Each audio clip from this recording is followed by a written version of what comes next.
வணக்கம் மகளே! இன்னைக்கு நம்ம மார்க்கெட் நெகட்டிவா தான் க்ளோஸ் ஆயிருக்கு. நிஃப்டி 50 ஒரு 35 பாயிண்ட்ஸும், பேங்க் நிஃப்டி ஒரு 115 பாயிண்ட்ஸ் வரைக்கான இறக்கத்த இன்னைக்கு டேல வந்து டெலிவர் பண்ணியிருக்கு. எஃப்ஐஎஸ் டேட்டா பார்க்கும்போது, இன்னும் என்எஸ்இயோட டேட்டா மட்டும் தான் வந்திருக்கு. கம்பைன்டான ஒரு டேட்டா இன்னும் வரல. பட் என்எஸ்இ டேட்டா வச்சு நம்ம பார்க்கும்போது, கிட்டத்தட்ட 2000 கோடிக்கு எஃப்ஐஎஸ் இன்னைக்கு டேல நம்ம மார்க்கெட்ல வித்திருக்காங்க. பட் அவங்களுடைய பை செல் வேல்யூ பார்க்கும்போது குறைஞ்சிருக்கு. பட் கம்பைன்டு டேட்டா வந்ததுன்னா, ஸோ நேத்து என்ன இருந்ததோ, அதே மாரி தான் இன்னைக்கும் இருக்கும் அப்படின்னு நான் எக்ஸ்பெக்ட் பண்றேன். Total buy value and sell value but பெரிய ஒரு மூவ்மெண்ட் இன்னைக்கும் நம்ம மார்க்கெட்ல ஏற்படாம தான் இருக்கு. பட் நேத்த காட்டிலும் இன்னைக்கு பரவாயில்லாத ஒரு பெர்ஃபார்மன்ஸ் பார்த்தீங்கன்னா, ஏற்பட்டிருக்கு அப்படின்னே வந்து நம்ம சொல்லலாம். எது எப்படியோ நாளைக்கு நம்ம மார்க்கெட் லீவு. ஸோ இந்த ஹாலிடே எல்லாம் முடியிற வரைக்கும் பெரிய ஒரு வொலட்டைலையும் நம்ம எக்ஸ்பெக்ட் பண்ண முடியாதுன்னு நான் நினைக்கிறேன். ஸோ ஹாலிடே முடியட்டும். அதுக்கு எல்லாத்தையும் தாண்டி நிஃப்டி 50 பார்க்கும்போது 26,000க்கு மேல க்ளோசிங் வச்சதே ஒரு பெரிய ஒரு பாசிட்டிவான ஒரு விஷயமா நான் வந்து பார்க்குறேன்.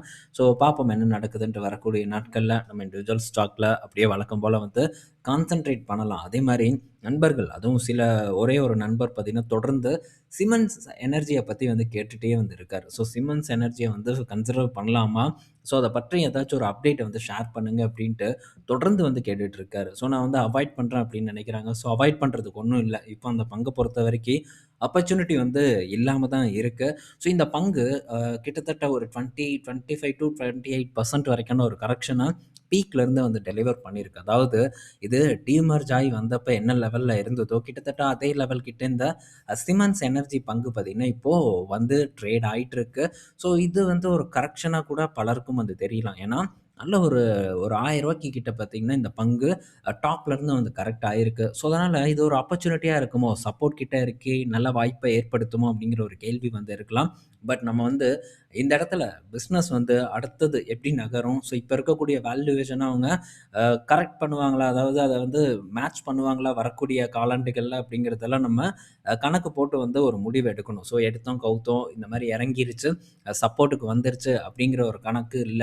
நம்ம ஒரு பங்க வாங்கும்போது, ஸோ பல விஷயங்களையும் வந்து நம்ம பார்த்துட்டு தான் ஒரு முடிவே எடுக்கணும். நம்ம ஆல்ரெடி பலமுறை டிஸ்கஸ் பண்ணியிருக்கோம். எனக்கு டைம் இல்லாத காரணத்தினால இந்த எனர்ஜி பங்குகள், ஸோ இந்த டேட்டா சென்டருக்கு ஃபியூச்சர்ல வந்து இவங்க இவங்களுடைய தேவை பார்த்தீங்கன்னா, கண்டிப்பா வந்து இருக்கும். ஏபிபி அதே மாரி இந்த கமின்ஸு, இந்த சிமெண்ட்ஸு போன்ற நிறுவனங்கள் எல்லாம் முக்கியத்துவம் வாய்ந்த ஒரு நிறுவனங்கள் தான். பட் இந்த நிறுவனங்களோட மதிப்பீடு இப்போ பார்த்தீங்கன்னா, நமக்கு சாதகமா வந்து இல்ல. பட் விரைவில் நம்ம டிஸ்கஸ் பண்ணுவோம். எப்படி வந்து நம்ம கேஎன்ஆர்சிய பத்தி டிஸ்கஸ் பண்ணோமோ, கிராம்ப்டன பத்தி டிஸ்கஸ் பண்ணோமோ, அதே மாரி சிமெண்ட்ஸ் எனர்ஜிய பத்தியும் டிஸ்கஸ் பண்ணுவோம். பட் எனக்கு கண்டிப்பா வந்து டைம் வேணும். இப்போதைக்கு நம்ம அவசரப்படுறதுக்கு எந்த ஒரு அர்த்தமும் இல்ல. ஸோ ஒண்ணே ஒண்ணு புரிஞ்சுக்கணும். ஜஸ்ட் வந்து டெக்னிக்கல் லெவல்ல பங்கு கீழ இறங்குது அப்படிங்கிறதுக்காக நம்ம அவசரப்படக்கூடாது. ஸோ எல்லாத்தையுமே நம்ம பார்க்கணும் டெஃபினட்டா.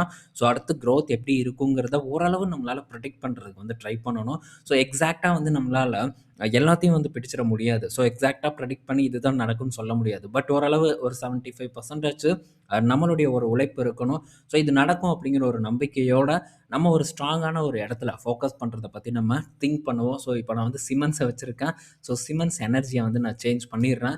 ஸோ வேல்யூவேஷன் கண்டிப்பா வந்து பெட்டரா இல்ல அப்படிங்கிறத இந்த இடத்துல பார்த்தாலே வந்து நீங்க அண்டர்ஸ்டாண்ட் பண்ணிக்குவீங்க. ஸோ அதனால இந்த வேல்யூவேஷன வரக்கூடிய காலாண்டுகள்ல இவங்க கரெக்ட்டா வந்து மேட்ச் பண்ணி சூப்பரா ஒரு குரோத்த குடுப்பாங்களாங்கிற ஒரு பெர்ஃபெக்ட்டான ஒரு அனாலிசிஸ் நமக்கு டெஃபினட்டா வந்து தேவைப்படுது. அதனால பொறுமையா இருங்க. எந்த இடத்துலயும் எதுக்கும் அவசரப்பட வேண்டாம். மார்க்கெட்ல இந்த மாரியான ஒரு சரிவு அப்படிங்கிறது ஒரு சாதாரண ஒரு விஷயம். மேபி இது இங்கிருந்து இன்னும் கூட ஒரு சரிவ வந்து சந்திக்கலாம். அதனால பொறுத்து, பொறுமையா ஒரு பங்க நல்லா டீப்பா ஸ்டடி பண்ணி, அதுக்கப்புறமா நம்ம முதலீடு பண்றத பத்தி திங்க் பண்ணணும். ஏன்னா, இது ஒரு ஓவர் வேல்யூட் பங்கு அப்படிங்கிறத மைண்ட்ல வச்சுக்கோங்க. ஸோ இவ்வளோ தூரம் வந்து நம்ம மெனக்கெட்டு பேசுறோம். பட் இந்த பங்க கேட்ட நண்பர்கிட்ட இருந்து ஸோ ஓகே ஏதாச்சும் ஒரு பதில் வருமா அப்படிங்கிறது எனக்கு தெரியல. ஸோ பார்ப்போம் என்ன நடக்குதுன்ட்டு. ஸோ கண்டிப்பா வந்து ஃபியூச்சர்ல நம்ம இந்த பங்குகள பத்தி டிஸ்கஸ் பண்ண தான் போறோம். ஏன்னா, நம்ம நாட்டுல இப்போ செமிகண்டக்டரோட தேவைகள் பெரிய அளவுக்கு வந்து எகுரும். டேட்டா சென்டர்ஸோட அ ஒரு ஒரு கெப்பாசிட்டியும் பார்த்தீங்கன்னா, பெரிய அளவுக்கு வந்து உயரும். அதுக்கெல்லாம் இந்த பங்குகள், இந்த நிறுவனங்கள் பார்த்தீங்கன்னா, பெருசா ஒரு கான்ட்ரிபியூட் பண்ணும்.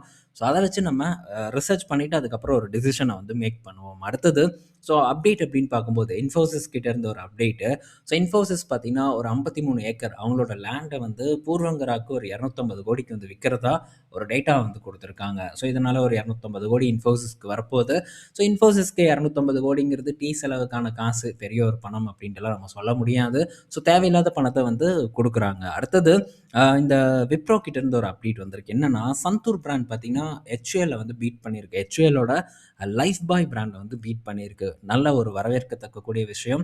என்னோட ஃபேவரைட் கம்பெனி இந்த FMCGய பொறுத்தவரைக்கும் HUL அப்படிங்கிறத நான் பலமுறை வந்து டிஸ்கஸ் பண்ணியிருக்கேன். என்னதான் HUL என்னோட ஃபேவரைட் கம்பெனியா இருந்தாலும் இது ஒரு வெளிநாட்டு நிறுவனம். பட் நம்ம ஊர் நிறுவனம் வந்து HULஅ பீட் பண்ற அளவுக்கு வளர்ந்தது ரொம்பவே வந்து மகிழ்ச்சியான ஒரு விஷயம். பட் இந்த டேட்டா பார்த்தீங்கன்னா, உண்மையா? பொய்யா? அப்படிங்கிறது நம்ம இன்னும் வந்து வெயிட் பண்ணி தான் வந்து தெரிஞ்சுக்கணும். ஸோ இப்போதைக்கு நெல்சனோட டேட்டா, ஏசி நெல்சனோட டேட்டா என்ன சொல்லுதுன்னா, ஜனவரி டூ நவம்பர் பீரியட்ல சந்தூரோட மார்க்கெட் ஷேர் வந்து ஒரு 8.7% கிட்ட இருக்கு. இது லைஃப் பாயோடது பார்க்கும்போது 12.1% இருக்கு. லக்ஸோடது 12.2% இருக்கு. பட் அகர்வால் என்ன சொல்றாங்கன்னா, ஸோ இத அப்படியே கம்ப்ளீட்டா வந்து மறுக்குறாங்க. ஸோ இது முரண்பாடு நெறையா வந்து போயிட்டுருக்கு.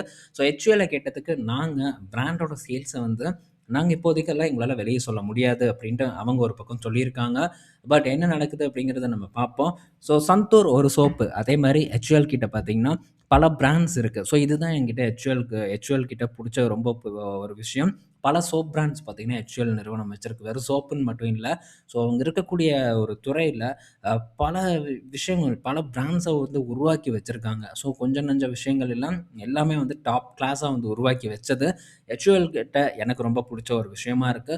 ஸோ நெக்ஸ்ட்டு ஒரு நல்ல ஒரு இடத்திற்கு HUL வந்ததுன்னா, அந்த அப்டேட்ட கண்டிப்பா உங்க கூட நான் ஷேர் பண்றேன். ஸோ அதேமாரி இந்த டேட்டா பற்றியான அப்டேட் ஃபர்தரா ஏதாச்சும் வந்தாலும், கண்டிப்பா அந்த அப்டேட்ட உங்க கூட நான் ஷேர் பண்றேன். அடுத்தது Airtel. So Bharti Airtel and Warburg Pincus 2 பேரும் சேர்ந்து ஹையரோட 49% இந்தியன் ஷேர வந்து வாங்க போறதா ஒரு அப்டேட் வந்து குடுத்துருக்காங்க. ஸோ இதுக்கு முன்னாடி என்ன சொன்னாங்கன்னா, நாங்க வாங்கல.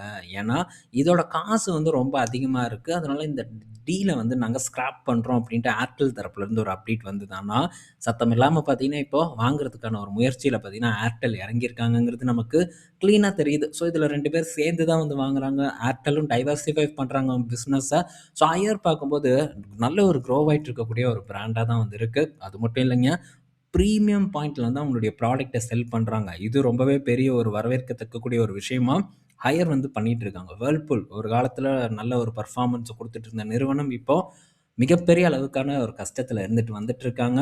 ஸோ அவங்கலாம் இவங்க கூட போட்டி போட முடியுமா அப்படிங்கிறதே தெரியல. ஸோ அடுத்தது பார்த்தீங்கன்னா, HFCL கிட்ட இருந்து ஒரு அப்டேட் வந்திருக்கு. என்னன்னா, ஸோ HFCL பார்த்தீங்கன்னா, ஒரு 550 கோடி ஃபண்ட் ரைஸ் பண்ண போறதா ஒரு அப்டேட் வந்து குடுத்துருக்காங்க. QIB மூலியமா இந்த ஃபண்ட் ரைசிங் இருக்க போறதாவும் ஒரு டேட்டா நமக்கு வந்து கிடைச்சிருக்கு. அடுத்தது அதானி பவர் கிட்ட இருந்து ஒரு அப்டேட்டு. ஸோ அதானி பவர் இப்போ 2032 ஃபினான்ஷியல் இயர்க்குள்ள அவங்களுடைய பவர் ஜெனரேஷன் கெப்பாசிட்டிய 41.87 ஜிகாவாட்டா வந்து உயர்த்த போறதா வந்து சொல்லியிருக்காங்க. கரண்ட்டா இவங்களுக்கு பவர் ஜெனரேஷன் பார்க்கும்போது ஒரு 18 ஜிகாவாட் கிட்ட பார்த்தீங்கன்னா, அதானி பவர் ஓன் பண்றாங்க. ஸோ இன்னும் வந்து ஒரு 7 வருஷத்துல ஒரு 7 இல்ல ஒரு 6 வருஷம் ஃபினான்ஷியல் இயர் கணக்கு போட்டா ஒரு 6 வருஷம் வருது. ஸோ 6 வருஷத்துல டபுளுக்கு மேல வந்து நாங்க எங்களுடைய கெப்பாசிட்டிய உயர்த்துவோம் அப்படின்ட்டு அதானி பவர் வந்து சொல்லியிருக்காங்க. இதுக்கு முன்னாடி நம்ம NTPCயோட கெப்பாசிட்டி பார்த்தோம். 240 ஜிகாவாட் வரைக்கும் அவங்களோட ஒரு டார்கெட் வச்சிருக்காங்க. ஸோ இந்த இந்த 32 அந்த சம்திங்ல பார்க்கும்போதே ஒரு 140, 150 ஜிகாவாட் கிட்ட அவங்க வந்து ரைஸ் பண்ணுவோம் அப்படின்னு வந்து சொல்லியிருக்காங்க. ஆக மொத்தத்துல நம்ம நாட்டு பவர் கம்பெனிஸ் எல்லாமே கெப்பாசிட்டிய உயர்த்தக்கூடிய அ ஒரு டார்கெட்ட வந்து செட் பண்ணிட்டு வந்துட்டு இருக்காங்க. காரணம் டெஃபினட்டா பவரோட தேவை நாளுக்கு நாள் உயர்ந்துட்டே தான் வந்து இருக்க போகுது. குறிப்பா டேட்டா சென்டர் வந்ததுன்னா பெரிய அளவுக்கு பவர் கன்சியூம் பண்ணும். அந்த மாரி டைம்ல நம்ம கண்ட்ரி மிகப்பெரிய ஒரு கண்ட்ரி. திரும்ப வந்து பவர் தட்டுப்பாடு இந்த மாரி ஏதாச்சும் விஷயங்கள் ஏற்பட்டதுன்னா, ஸோ அது பெரிய ஒரு கொந்தளிப்பை ஏற்படுத்தும். அதெல்லாம் வந்து மீட் பண்றதுக்கான ஒரு விஷயத்த நம்ம நாடு இப்பவே வந்து பண்ண ஆரம்பிச்சுட்டாங்க. அடுத்தது கேஸ்ட்ரால் இந்தியா கிட்ட இருந்து ஒரு அப்டேட் வந்திருக்கு. ஸோ கேஸ்ட்ரால் இந்தியால பங்குகள் பார்த்தீங்கன்னா, கைமாற போறதா ஒரு டேட்டா வந்து குடுத்துருக்காங்க. ஸோ BP பார்த்தீங்கன்னா, அவங்களுடைய ஸ்டேக்க வந்து விக்க போறதா வந்து சொல்லியிருக்காங்க. ஸோ ஒரு 65% ஸ்டேக்க வந்து விக்க போறதாவும் ஒரு டேட்டா வந்திருக்கு. அதனால ஒரு 8% வரைக்கும் ஏறி இருக்குங்கிறாங்க. பட் நான் போய் செக் பண்ணி பார்த்ததுல அந்த மாரி எதுவும் தெரியல. பட் எண்ட் ஆஃப் த டேல ஒரு ஒரு 2% கிட்ட வந்து கேஸ்ட்ரால் உயர்ந்து தான் இருந்திருக்கு. ஸோ இப்போ ஸோ, இப்போ கேஸ்ட்ரால் இந்தியா இவங்க வந்து பிபி வந்து விக்க போற ஸ்டேக் பார்த்தீங்கன்னா, கேஸ்ட்ரால் இந்தியாவோட ஒரு பேரண்ட் கம்பெனி தான் வந்து விக்க போறாங்க. ஸோ, கேஸ்ட்ரால் இந்தியாவோட பேரண்ட் கம்பெனி விக்கும்போதும், இங்கேயும் சில மாற்றங்கள் வந்து நடக்கும். ஸோ, இந்த பிபி கிட்ட இருந்து வாங்க போறவங்க பார்த்தீங்கன்னா, ஒரு 26% கேஸ்ட்ரால் இந்தியாவோட 26% ஒரு ரூ. 194 அப்படிங்கிற ஒரு விலைக்கு வாங்க போறதா ஒரு டேட்டா வந்திருக்கு. இதனால கேஸ்ட்ராலும் இன்னைக்கு டேல ஏறியிருக்கு. பட் அதுக்கு கீழ தான் 194க்கு கீழ தான் இந்த பங்கு பார்த்தீங்கன்னா க்ளோஸ் ஆயிருக்கு. ஸோ இந்த பங்க பற்றியும் கேட்டுட்டு தான் இருந்தாங்க நண்பர்கள். பட் இப்போதைக்கு என்ன பொறுத்தவரைக்கும் இதுலயும் ஒரு பெட்டர் ஆப்பர்ச்சுனிட்டி இல்ல. ஸோ மேபி ஃபியூச்சர்ல வந்ததுன்னா டெஃபினட்டா நம்ம இத பத்தி டிஸ்கஸ் பண்ணுவோம். ஸோ இந்த வீடியோல நம்ம பல இன்ஃபர்மேஷன் பத்தி பேசியிருப்போம். பயனுள்ளதா இருக்கும்னு நான் நெனைக்கிறேன். நாளைக்கு நம்ம இன்னொரு வீடியோல மீட் பண்ணுவோம். பாய் மக்களே!